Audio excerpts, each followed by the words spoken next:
ಈಗ ಸುದ್ದಿಗಳನ್ನು ವಿವರವಾಗಿ ನೋಡ್ತಾ ಹೋಗೋಣ. ಪ್ರಯತ್ನ ವಿಫಲವಾದರೂ ಪ್ರಾರ್ಥನೆ ವಿಫಲ ಆಗೋದಿಲ್ಲ ಅಂಥೇಳಿ ಡಿ ಕೆ ಶಿವಕುಮಾರ್ ಅವರು ಪದೇ ಪದೇ ಹೇಳ್ತಾನೆ ಇರ್ತಾರೆ.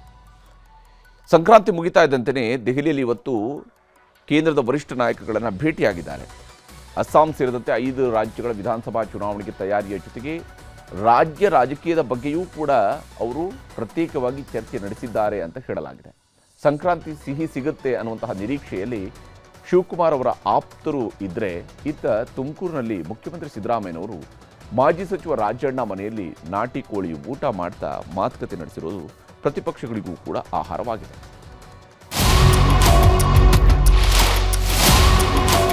ಸಿಹಿ ಸುದ್ದಿ ಅಂತೂ ಸಿಗುತ್ತೆ ಅಂತ ನಾನು ಭಾವಿಸ್ತೇನೆ. ಪ್ರತಿ ಸಂಕ್ರಾಂತಿಯಲ್ಲಿ ಒಳ್ಳೆಯ ಸುದ್ದಿಗಳು ಬರ್ತಾ ಇರುತ್ತೆ. 100% ನಿರೀಕ್ಷೆಯಲ್ಲಿ ಇದ್ದೀವಿ. ನಾನು ಡಿ ಕೆ ಶಿವಕುಮಾರ್ ಮುಖ್ಯಮಂತ್ರಿ ಆಗಬೇಕು ಅನ್ನೋ ಕನಸು ಕಂಡಲ್ಲಿ ಪ್ರಥಮ ನಾನೇ. I can't disclose all those things. Let us see. I have come here only to meet my party leader.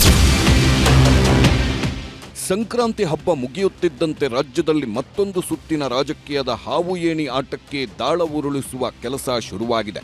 ದೆಹಲಿಗೆ ಡಿಕೆ ಶಿವಕುಮಾರ್ ವಿಮಾನ ಹತ್ತುತ್ತಿದ್ದಂತೆ ಅವರ ಆಪ್ತರು ಮತ್ತೆ ಸಿಎಂ ಕನಸಿನ ಲೋಕಕ್ಕೆ ಪ್ರಯಾಣ ಆರಂಭಿಸಿದ್ದಾರೆ. ಸಂಕ್ರಾಂತಿ ಆಗುತ್ತಿದ್ದಂತೆ ಸಿಹಿ ಸುದ್ದಿ ಬಂದೇ ಬಿಡುತ್ತೆ ಎಂದು ಭವಿಷ್ಯವಾಣಿ ನುಡಿಯಲು ಶುರು ಮಾಡಿದ್ದಾರೆ. ಇಷ್ಟಕ್ಕೂ ಮೊನ್ನೆ ಮೈಸೂರು ಏರ್ಪೋರ್ಟ್ನ ರನ್ವೇನಲ್ಲಿ ರಾಹುಲ್ ಗಾಂಧಿ ಜೊತೆ ಮಾತುಕತೆ ನಡೆಸಿದ ಬೆನ್ನಲ್ಲೇ ಡಿಕೆ ದೆಹಲಿ ಪ್ರವಾಸ ಕೈಗೊಂಡಿದ್ದು ಸಹಜವಾಗೇ ಕುತೂಹಲ ಮೂಡಿಸಿದೆ. ಹಾಗೆ ನೋಡಿದ್ರೆ ರಾಹುಲ್ ಭೇಟಿಗೂ ಮುಂಚಿತವಾಗಿಯೇ ಡಿಕೆಶಿ ದೆಹಲಿ ಯಾತ್ರೆ ಫಿಕ್ಸ್ ಆಗಿತ್ತು.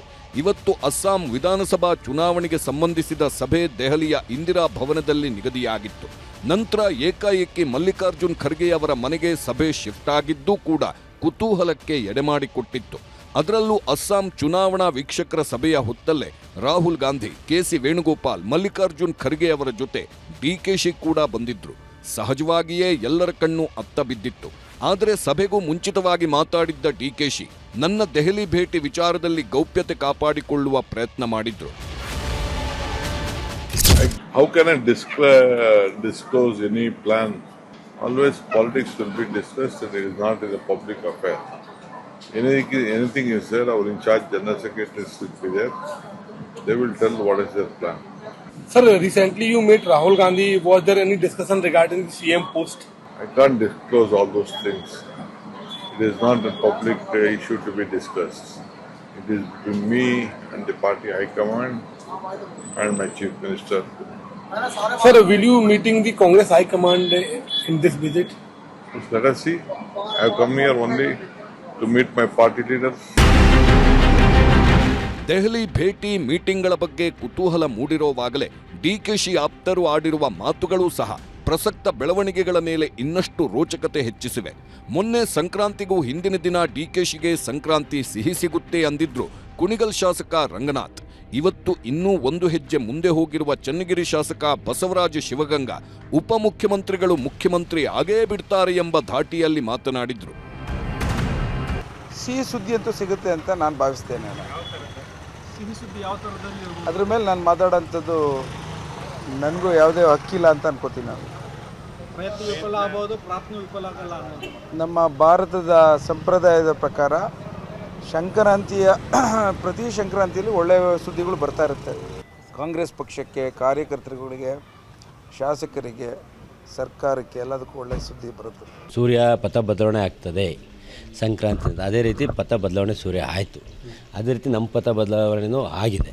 ಇವತ್ತು ಹೈಕಮಾಂಡ್ ಕರೆದಿರೋದ್ರಿಂದ ಪಥ ಎಲ್ಲರದ್ದು ದೆಹಲಿ ಕಡೆ ಇದೆ. ಅದೇ ಪಥ ಬದಲಾವಣೆ ಅಂದರೆ ಏನು ಅಂದರೆ ನಮ್ಮದು ಸಹ ಒಂದು ಆಶಾಭಾವನೆ, ದೆಹಲಿ ಕಡೆ ಪಥ ಬದಲಾವಣೆ ಮಾಡ್ತೀವಿ ಅಂತ ಹೇಳಿದ್ವಿ. ಅದೇ ರೀತಿ ಪೂರ್ವಕವಾಗಿ 16ನೇ ತಾರೀಕಿಗೆ ಕರೆದಿರೋದು ಮಾಧ್ಯಮದವ್ರು ಉತ್ತರ ಕೊಡೋಕೆ ನನಗೆ ಅನುಕೂಲ ಆಗಿದೆ. 100% ನಿರೀಕ್ಷೆಯಲ್ಲಿ ಇದ್ದೀವಿ. ನಾನು ಯಾವಾಗಲೂ ಆಶಾಭಾವನೆಯಲ್ಲಿದ್ದೀನಿ. ನಾನು ಡಿ ಕೆ ಶಿವಕುಮಾರ್ ಮುಖ್ಯಮಂತ್ರಿ ಆಗಬೇಕು ಅನ್ನೋ ಕನಸು ಕಂಡಲ್ಲಿ ಪ್ರಥಮ ನಾನೇ. ದಿಲ್ಲಿಯಲ್ಲಿ ಡಿಕೆ ದಾಳ, ರಾಜಣ್ಣ ಮನೆಯಲ್ಲಿ ಸಿದ್ದು ಊಟ, ನಾನ್ ವೆಜ್ ಊಟದೊಂದಿಗೆ ಒಂದಷ್ಟು ಪಾಲಿಟಿಕ್ಸ್.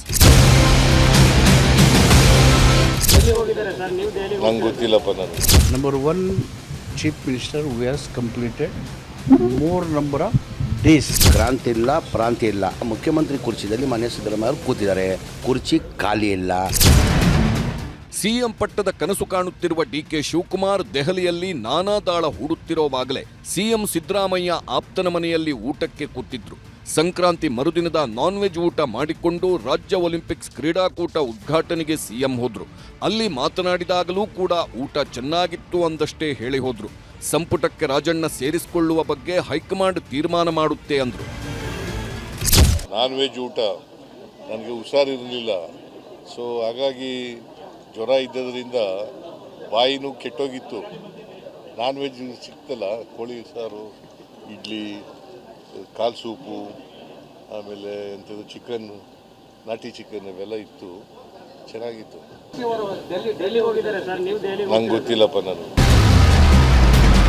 ಸಂಪುಟ ಪುನರಚನೆ ಆಗಬಹುದು, ಆದರೆ ಸಿಎಂ ಬದಲಾವಣೆ ಆಗೋದಿಲ್ಲ ಅನ್ನೋದು ಮಾತ್ರ ಸಿಎಂ ಆಪ್ತ ಬಳಗದ ವಾದ. ಈಗ ನವಂಬರ್ ಕ್ರಾಂತಿ ಅಂತ ಹೇಳ್ತಾ ಇದ್ರು. ನಾನು ದಿಲ್ಲಿಯಲ್ಲಿ ಒಂದು ಹೇಳಿಕೆ ಕೊಟ್ಟಿದ್ದೆ, ಕ್ರಾಂತಿ ಇಲ್ಲ ಪ್ರಾಂತಿ ಇಲ್ಲ. ಯಾರು ನವಂಬರ್ ಕ್ರಾಂತಿ ಅಂತ ಇದ್ರು, ನವಂಬರ್ ಆದಮೇಲೆ ಅವ್ರಿಗೆ ವಾಂತಿ ಭೇದಿ ಶುರುವಾಗ್ತದೆ ಅಂತ ಹೇಳಿದೆ. ಅದು ನವಂಬರ್ ಮುಗೀತು, ಡಿಸೆಂಬರ್ ಮುಗೀತು, ಈ ಸಂಕ್ರಾಂತಿ ನೆನ್ನೆಗೆ ಮುಗೀತು. ಈಗ ಯಾವುದಿದೆ? ಈಗ ನಮ್ಮ ಡಿ ಕೆ ಶಿವಕುಮಾರ್ ಅವರು ಅಸ್ಸಾಂನ ಅಬ್ಸರ್ವ್ ಆಗಿದ್ದಾರೆ, ಅವ್ರನ್ನೆಲ್ಲ ಕರೆದಿದ್ದಾರೆ, ಹೋಗ್ತಾರೆ. ಹೋದಾಗ ಎಲ್ಲರೂ ಭೇಟಿ ಮಾಡ್ತಾರೆ. Is A KPCC president. He has got every right to meet every leader in the country. ಇಲ್ಲದನ್ನೆಲ್ಲ ಆಟ್ರಿಬ್ಯೂಟ್ ಯಾಕೆ ಮಾಡ್ತೀರಿ? ಏನೂ ಆಗೋದಿಲ್ಲ. ಈಗ ಹೈಕಮಾಂಡ್ ತೀರ್ಮಾನ ಮಾಡ್ತದೆ. ಮೊನ್ನೆ ರಾಹುಲ್ ಗಾಂಧಿಯವರು ಬಂದಾಗ ಅವ್ರಿಗಿಬ್ಬರಿಗೂ ಹೇಳಿದ್ದಾರೆ, ಅವ್ರು ಕರೆಸಿ ಮಾತಾಡ್ತಾರೆ. ಇನ್ನು ಯಾವುದೇ ವಿಚಾರ ಬಂದರೂ ಅಲ್ಲಿ ಡಿಕೆ ಶಿವಕುಮಾರ್ ಮತ್ತು ಕುಮಾರಸ್ವಾಮಿ ಮಧ್ಯೆ ಮಾತಿನ ಫೈಟ್ ಇದ್ದೇ ಇರುತ್ತವೆ. ಮೊನ್ನೆ ನಮ್ಮ ಸಮುದಾಯದವರೇ ಬೆನ್ನಿಗೆ ಚೂರಿ ಹಾಕಿದ್ರು ಅಂದಿದ್ರು ಡಿಕೆ ಶಿವಕುಮಾರ್. ಅದಕ್ಕೆ ಟಾಂಗ್ ಕೊಟ್ಟಿರುವ HD ಕುಮಾರಸ್ವಾಮಿ ಕೆಲವರಿಗೆ ಜನಬಲ ಬೇಕು, ಜನಬಲದಿಂದಲೇ ರಾಜ್ಯ ಲೂಟಿ ಮಾಡೋದೇ ಕೆಲಸ ಎಂದು ತಿರುಗೇಟು ಕೊಟ್ರು.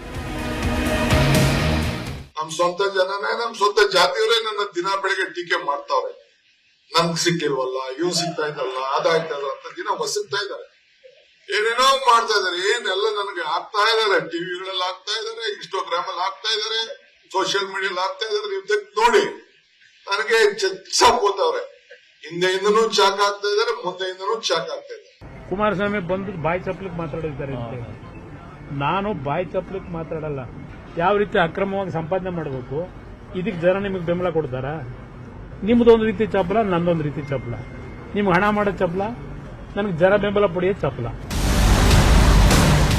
ಹೀಗೆ ರಾಜ್ಯ ರಾಜಕೀಯದಲ್ಲಿ ಸ್ಥಳೀಯ ಸಂಸ್ಥೆಗಳ ಚುನಾವಣೆಗಳು ಹತ್ತಿರವಾಗುತ್ತಿದ್ದಂತೆ ಏಟು ಎದುರೇಟು ಜೋರಾಗ್ತಿವೆ. ನಡುವೆ ಸಿಎಂ ಬದಲಾವಣೆಯ ಪಟಾಕಿಯೂ ಸಿಡಿಯುತ್ತಲೇ ಇದೆ.